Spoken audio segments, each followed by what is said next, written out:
What do you want to do with Chris Paul going forward? And then we'll talk about the Suns' rest of their future. But what would you like to happen with Chris Paul right now? So to keep it short and simple, I'll get into more details after I answer it short and simple. You bring him back no matter what. You have to bring him back. And he wants to be back. I see some rumors like, sorry, Flight Mike, but he's not going to the Lakers. They just don't have the cap. Unless because, his player option is for $45 million. It's one thing to turn down $45 million to take like $30 million, but you can't go from 45 to like 10, 11 mil that the Lakers have to offer. 9 mil, I think it is. So I don't think I think Chris Paul wants to be back. And if I'm the Suns, you bring him back, no questions asked. I don't like, some people are basing, the 2 or 3 bad games he had in the finals or the shoulder injury he had against the Lakers. And they're looking at that over the whole 80, 85 games that he played for us this season that took the Suns from, where we were. Like, you can't take just 2 or 3 bad games in the finals and be like, oh, you know what? I don't want Chris Paul back. No, you got to bring him back.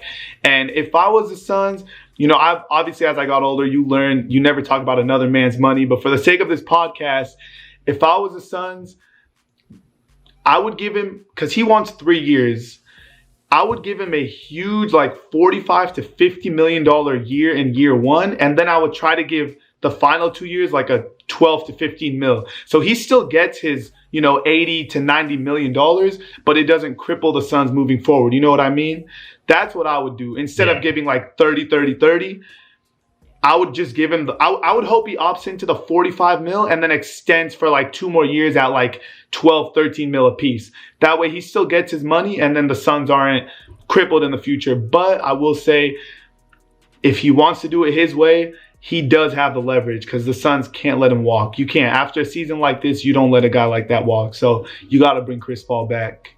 Are you concerned about the fact that he is 36 years old at all? Based on the season that I watched this year and then obviously the year with OKC last year, he hasn't shown any signs of slowing down. Even when he got hurt against the Lakers, that was a freak. Like, he ran into his own teammate, you know what I mean? And kind of just pinched a nerve. And then he ended up getting COVID against the Clippers. So he didn't really get hurt. He actually played 71 out of 72 games this year. So I'm not too worried about next year or maybe the year after. It's probably just that third year that he wants, where it's kind of like, at that point, it's 39. And that's what I'm worried about. But to be honest with you guys, if you're asking me about next season or maybe even the season after, I'm not too worried, especially because Chris Paul he changed his whole diet, which I think that was the year he went to OKC, which clearly we see the results ever since that change. And yeah, he didn't really have any major injuries this season. So I'm a little worried down the road, but in the near future, no. I think Chris Paul hasn't shown any signs of slowing down. If anything, I'm not saying he looked better than in his prime, but he looks pretty close to that, aside from that final series that just, I guess you could pin it on Jrue Holiday's amazing defense. Or I did read somewhere that Chris Paul had some torn ligaments in his wrist, but that wasn't official, so I don't know too much about that. But yeah, I'm not too worried about giving him a lot of money in the near future. Guys, we are capping off the giveaway to the first 40,000 subscribers that turn on our notifications for the Laced Up podcast. All you have to do to enter for a chance to win a PlayStation 5 or an Xbox Series X is subscribe, hit that notification bell. If you want to do us a favor, leave a like on the pod and let me know in the comment section down below when it's done. You'll enter for a chance to win a PlayStation 5 or an Xbox Series X. I think Chris Paul is one of the final few of what seems to be a breed of point guard that is beginning to become extinct. Like, when I was trying to think, how could the Suns, and I'm going to ask you for your opinion on this after we talk about this, but when I was thinking of how could we improve the Phoenix Suns, Chris Paul's role is beautiful. It's like he's this playmaking floor general. He doesn't necessarily need to score. He can manipulate defenses on a masterful level in a pick and roll with DeAndre Ayton. He has Devin Booker that could go out and get buckets. Yeah, and the way the Suns are set up, aside from Booker, you have guys like Mikal Bridges, Cam Johnson, Jay Crowder, DeAndre Ayton. Those guys aren't the type of players where you're like, put the ball in their hands, go out and get me 20. It's not going to happen. Maybe Ayton has a potential to be that guy, but all the other guys, they live with the playmaking of Chris Paul and Devin Booker. Devin Booker does playmake a lot. So that's why, you could look at Chris Paul and be like, oh, if he leaves and the Suns get blank, you could even throw in a guy like Damian Lillard. I'm not saying the Suns would get him, obviously, or anything like that, but I'm saying a play style of Damian Lillard, even though as a player, he's probably better than Chris Paul, but it's all about fit on your team. And like the type of player Chris Paul is with those role players, it fits amazing with the Suns. There's no other player out there right now, not a Lowry, even not a Lonzo Ball, that's going to come in and do everything Chris Paul did. So that's the thing. That's why you kind of have to bring him back, not just because of how good he is, but with losing Chris Paul, all the other role players, they lose a step too if he leaves. So the Suns they're built perfectly with, I think, the perfect complementary pieces next to Paul and Book. So I think, you got to keep Chris Paul and just, you got to add a backup big. I'll tell you that much. You need a backup big. Do you feel confident that this team can come back and make another run to the NBA Finals? I do, because whenever I get hit with the injury card, what about the 72-game season where the Suns were one game out of having the best record in the whole entire NBA?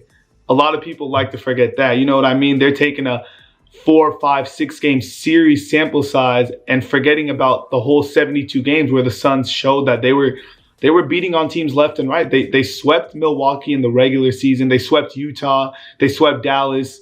I think they swept Portland too. Don't get me wrong. The injuries obviously played a part. I'm not saying, it didn't matter, whatever. But, and what bothers me about the Nuggets with the Jamal Murray injury is that Jamal Murray got hurt way before. And the Nuggets were the 3 seed when he got hurt. And guess where the Nuggets ended up? 3 seed. Nobody liked to bring up the Jamal Murray injury when the Nuggets were winning games in the regular season, right? And then they go out and beat Portland in the first round. And I didn't hear Jamal Murray's name once. Not once. And then the second they come and get swept by the Suns, oh, well, Jamal Murray's hurt. Jamal Murray would have blah, blah, blah. That's what I don't like about that. And then with the Lakers series with Anthony Davis being hurt, and I know Anthony Davis here and Chris Paul's here, but Chris Paul was playing on, he was averaging 8 points a game that series, 8 or 9 points a game. Then you look at what he did against the Nuggets, and that's when you really were like, shit, Chris Paul was hurt against the Lakers. Devin Booker won us that series. So there was, the Suns were hit with some injuries too with Chris Paul's shoulder and then him getting COVID. So I am confident. Will it be a tougher path than we have this season? Yeah, it will. Especially if Kawhi, well, we don't know we don't know what's up with that next year. But if the Clippers had Kawhi, obviously if the Lakers had AD, it would have been tougher. And that could happen next year. But I'm confident because of, like you said, the way the team is built and also the age of all of our players. Book being 24, Ayton just turned 23, Cam is 25, Mikhail's 24, and this was their first playoff run. You got to expect improvement. You know what I mean? There's no way that this is the cap. I think a lot of it, like, you make a great point with, the Suns were the 2nd seed and they were beating these teams all year round. And then when the injuries come into play, suddenly it's like, oh, injuries. I think possibly part of the reason why, people might downplay the Suns going to next year also has to do with the Miami Heat and their bubble season, because we saw the Miami Heat go on, a kind of surprising run. Again, the Suns as a 2 seed shouldn't have been as surprising, but for a team that hasn't made the playoffs in a while, it was definitely, somewhat surprising run, especially for more, normal to casual basketball fans. And so then they see a team like the Heat that completely, fell apart the next season. And they're like, okay, well, maybe that happens to the Suns combined with Chris Paul's age. But for sure, championship experience, playoff experience, that plays such a huge role. All these guys are suddenly have, but they just made a playoff run. They just beat all of these teams. They're going to go into next season and be like, we already just smacked you in the playoffs. We already made the NBA Finals. And now it's like, take the next step for sure. You can't pay to get finals experience. You can't hire a coach that'll give you finals experience. That's something you got to go through. And that's something that this team went through at this age. And I think that'll help them a lot. So you're okay with the Suns' only major move pretty much being bringing back Chris Paul? You think that's enough for them to return to at least the 4th seed? bring back Chris Paul and then sign a backup big, because we were playing Dario Saric at the 5, backup 5 all year, when he's really a 4, and then he got hurt, so he's out all of next year. So, but you could easily get a JaVale, Dwight, Nerlens Noel. You could easily get one of those guys, but we definitely need a backup big, because Ayton can't play 45 minutes a game. You know what I mean? So, but I am okay with that. I think all the other pieces are there. You know, I don't want to, unless you can get a 4 to replace Crowder, but I don't think Crowder is a problem at all. You know what I mean? So, yeah, I like the team how it's built. Just get a backup big and bring back Chris Paul. If you're still here while the music is cued, here are 2 videos I think you are definitely going to enjoy. Make sure to click on one of them. Again, I know you're going to love it. And other than that, have a great day and peace.